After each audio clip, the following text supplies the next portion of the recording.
Late at night is the gentlest and quietest time of the day. The blazing sun has set, leaving a star-filled sky to lull people to sleep. Yet it was a sad night for the people of Israel on the evening of April 13th. They did not hear any soothing music, but instead, they heard the horrifying sounds of rockets. In the sky over the beautiful coastal city of Ashkelon in Israel, people witnessed rockets from Iran flying towards them. Fortunately for the residents of this area, there was no loss of life, as 99% of these weapons were successfully intercepted by the local air defense forces. Perhaps many people have been and are following the events unfolding in the Middle East since the conflict initiated by Hamas in October last year. The next step that Iran is climbing might also seem like a revenge attack, as their embassy in Syria was recently targeted by Israel. However, things could have been very different had these two nations remained friends. Today, join the World Explainer as we delve into the cauldron of the Middle East.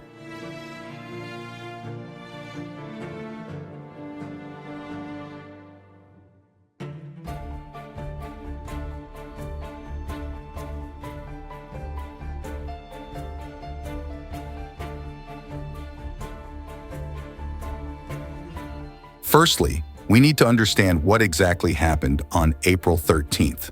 According to the Israeli military, Iran launched a total of over 300 missiles and drones armed with weapons targeting Israeli territory. The overnight assault, which Tehran called Operation Genuine Commitment, marked the first time Iran has attacked Israeli soil, despite decades of confrontation between the two nations. The Islamic Republic declared that this was a retaliatory act for an airstrike they attribute to Israel, targeting a Tehran diplomatic facility in Damascus on April 1st, which resulted in the deaths of 7 Iranian officers, including 2 generals. However, Israel itself has never officially acknowledged or denied their involvement in this attack. In a televised statement, the Chief of Staff of the Iranian Armed Forces, Mohammad Bagheri, stated that they had achieved all their objectives in the campaign against Israel. Specifically, the Iranian attack targeted an intelligence center and an air base, which Tehran claims were the origin of Israeli F-35 aircraft involved in the Damascus airstrike. The general claimed both locations were destroyed and rendered inoperable. However, information from the attacked country presents a nearly complete contradiction. Israeli military spokesperson Avichai Adri reported that they had successfully intercepted up to 99% of the missiles from Iran.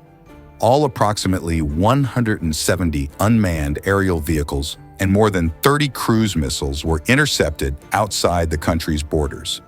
A very small number of the over 120 ballistic missiles entered Israeli territory and caused almost negligible damage to the Nevatim air base in the south of the country. In the age of globalization, one thing remains unchanged. No one acts alone, and the same applies to this attack.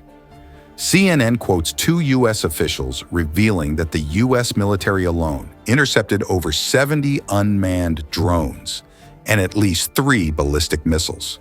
Additionally, British and Jordanian forces are said to have joined in this effort. On the other side, Iran's allies in the region also participated in the attack. Militant forces in Yemen launched drones into Israeli territory, while militants in Lebanon announced they had fired missiles at Israeli positions in the Golan Heights. The Iranian attack marks a new escalation in the confrontation between, on one side, Iran and its militant allies opposing Israel, and on the other, Israel and its allies with the United States as the most prominent supporter. Looking at the current global situation, it seems as though the two sides can hardly coexist under the same sky. However, things have not always been as bitter as they are now. In fact, the relationship between Israel and Iran was once quite sweet. If you look closely, you'll notice that Iran and Israel do not have many direct conflicts of interest or territorial disputes. Do not let ethnic and religious labels deceive you. Simply put, historically, these two nations have been relatively peaceful towards each other or even close allies in the region. Israel and Iran do not share a border, and naturally, there are no territorial disputes. Furthermore, Jews have lived peacefully in Persia, a historical kingdom located in what is now Iran. For about 2,700 years, Jewish history has recorded this land as a safe haven, particularly during the reign of Cyrus the Great in the 6th century BCE. Even today, as tensions between the two nations escalate and the danger of a direct confrontation becomes more apparent, it can still be said that there is no reason for the two countries to become enemies. So, let's look back to the not-so-distant past when the State of Israel was born to see what happened. After Israel's independence in 1948, Jews throughout the Middle East were oppressed in an effort to pressure the young state. However, the situation was completely different in Iran. While Iraq was oppressing its Jewish citizens, many fleeing to resettle in Israel, Iran acted as a rest stop for Jews escaping Iraq. Indeed, Iran was later handsomely compensated by the State of Israel for this role. Of course, as a Muslim nation, Iran could not openly support the creation of the State of Israel in the Holy Land of Jerusalem. Officially, Iran voted against the United Nations partition plan for Palestine in 1947. After the establishment of Israel, Tehran also opposed its acceptance as a UN member state. However, just 3 years later in 1950, Iran became the second Muslim country after Turkey to recognize the State of Israel. Every country has its own reasons for fostering relations with others. For Iran, Israel was seen as a means to gain U.S. support through the Jewish community in the United States. If compared to what we see today, indeed, many would find this surprising. However, the intrigue of political history lies in its unpredictable variables, much like the butterfly effect. At that time, the U.S. was seeking allies in the global struggle for regional and global dominance against the Soviet Union. With the Cold War ongoing, and as a significant oil supplier with control over the approach to the Persian Gulf, Iran became an important ally of the U.S. In this matter, they found significant common ground with Israel. From Israel's perspective, Iran fits well with the periphery doctrine of Israel's founding prime minister, David Ben-Gurion, which aimed to strengthen ties with the enemies of its enemies. These countries included Iran, Turkey, and Ethiopia, as well as the Maronite Christians in Lebanon and the Kurds in Iraq. Based on this relationship, Iran sold oil to Israel when no other oil-rich country in the region would. Tehran also became a major importer of Israeli goods and services. This cooperation included not only agricultural, residential, health, and infrastructure projects, but was also closely linked in areas such as military and counterintelligence. Moreover, even as Iran vocally supported Palestinian liberation, they covertly cooperated with Israel. Could the deep-seated reason be a fear of isolation? Why would this be? The answer lies in the fact that Iran frequently harbored views opposing those of Saudi Arabia, considered the elder statesman of the Middle East. Tehran recognized that it stemmed from ancient Persia and followed the Shia minority sect, while the majority of the Muslim world are Arab countries of the Sunni sect. Iranian leaders recognized their isolation and began to develop a strategy to mitigate the risk of one day being attacked by Tehran's enemies.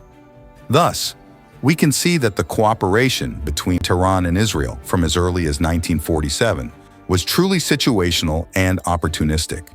This policy of cooperation was kept confidential, especially by Tehran, as they feared opposition from the Shia clerical establishment at home and reactions from neighboring Muslim countries determined to eradicate the State of Israel.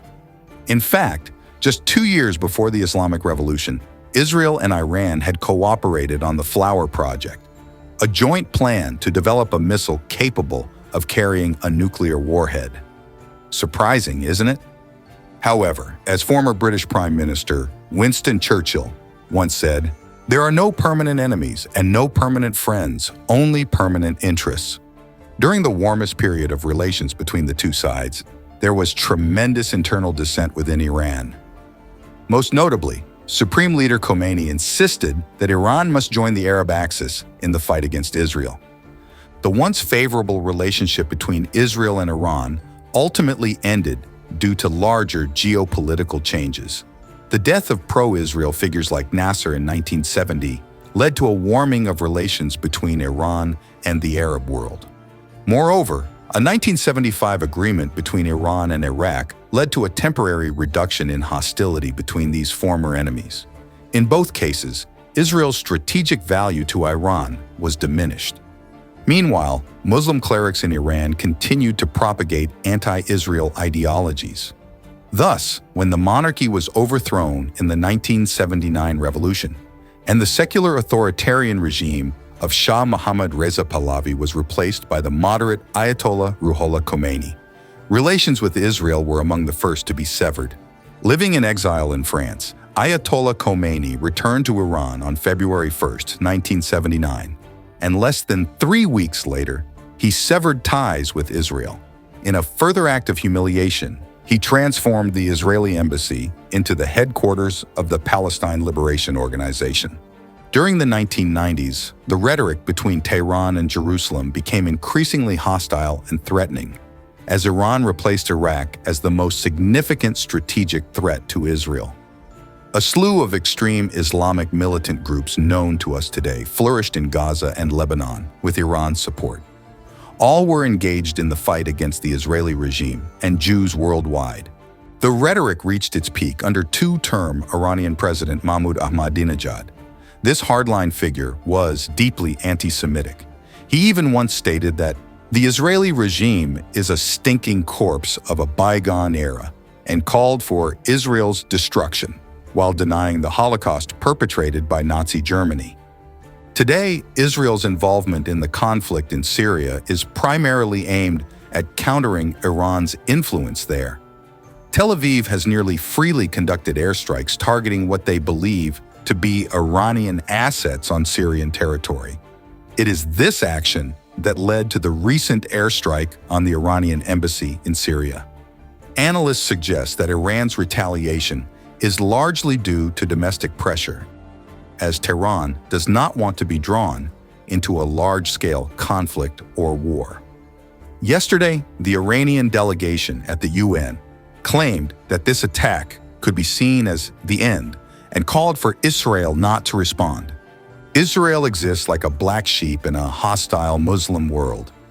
Since this nation emerged from the ashes of World War II, it has been a target in the Muslim world. They have become a focal point for violence from the Islamic kingdoms.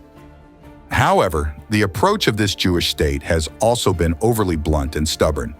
That's why the Middle East has long been a boiling cauldron of hatred with no end in sight. What do you think about this issue?